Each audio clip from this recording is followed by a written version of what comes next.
More on our main story, there are fears passengers at Gatwick could face more baggage chaos on one of the busiest weekends of the year. According to the airport's own targets, passengers should be reunited with their luggage within 55 minutes of landing, but last weekend some faced delays of up to 5 hours.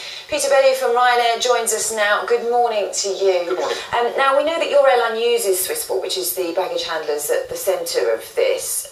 It's so distressing for passengers, isn't it, when this happens and their luggage is delayed. Just how bad has it been?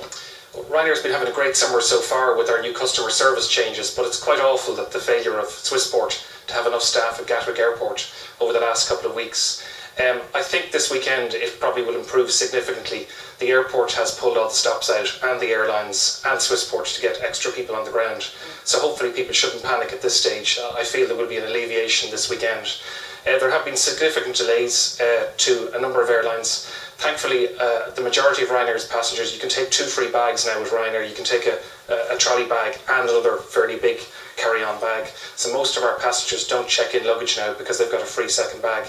But for certain airlines there's been huge knock-on delays, and the delays can also be caused by the delay in loading bags onto aircraft. So aircraft have been delayed taking off, and it's affected us and other airlines. You blame Swissport. The unions say the real cause of the trouble is airlines like yours who demand this service at rock-bottom prices, hence Swissport having people on 0 hours contracts who don't want to work at the weekend, hence the problem. What's your response? I think the key problem has been Swissport recently took over their main competitor, Service Air, in the UK, and they've been going through some significant teething troubles with combining the two companies into one. It's common enough in industry when there's a large combination of basically the two largest companies.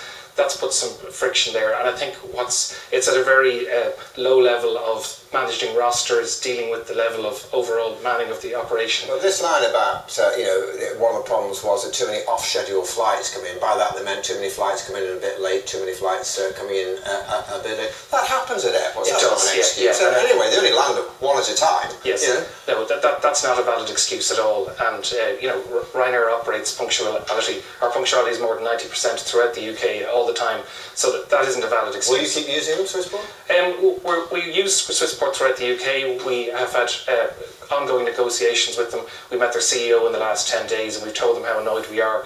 We are actually putting our own managers on the ground in Gatwick and at other airports where Swissport operate to make sure we don't have any recurrence of this anywhere else. And we've even been assisting them with getting their own staff from other parts of Europe into Gatwick and into Stansted to help it happen.